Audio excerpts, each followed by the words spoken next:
il va falloir faire rapide et court parce que ça a duré un bout de temps hier soir. Ouais, bah oui, mais rendez-vous compte, à chaque fois, on construit un studio tout exprès. Chaque année, on construit un studio. Ouais, c'est vrai, c'était juste à côté. On va les piquer des trucs, il y a peut-être des choses qui peuvent nous intéresser. Quand ils auront fini, seulement. C'est qu'ils ont un deuxième tour. Ah bah oui. Ouais.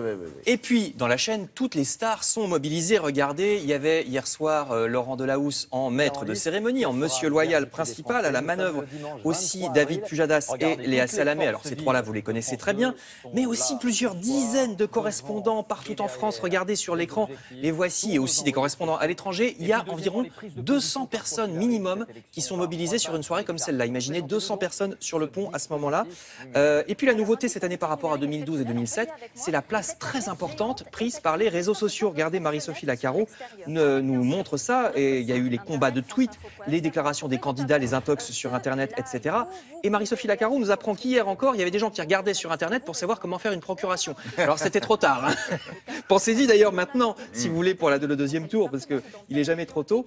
Sinon, pour être franc, le gros problème, c'est que quand on commence une soirée électorale à 18h30, c'est que jusqu'à 20h, on a un seul chiffre à donner, c'est celui-là, et aucun autre, parce que le reste, même si on les a un petit peu avant 20h, on n'a pas le droit. Alors, non, mais Pierre, et puis il ne faut pas avoir l'air de savoir. Voilà, alors on invite des experts. Sans arrêt, non, mais on ne sait rien. Voilà. C'est pas vrai.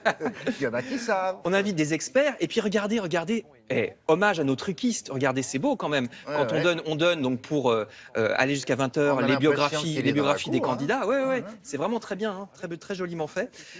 Et puis heureusement, arrive 20h, quand on a bien donné les biographies des candidats et quand on a donné toutes les analyses possibles et imaginables.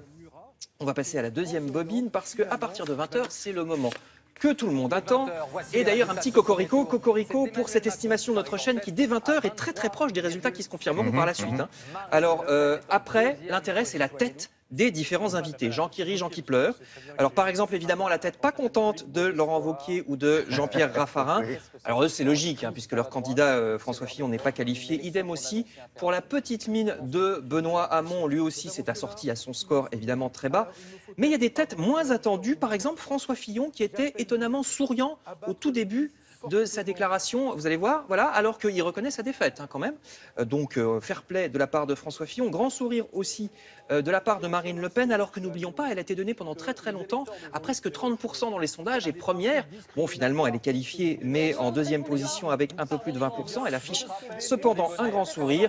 Et puis, sourire, évidemment, là, c'est logique pour Emmanuel Macron. Dans son cas, c'est bien compréhensible. Rendez-vous dans 15 jours. Merci, à tout à l'heure.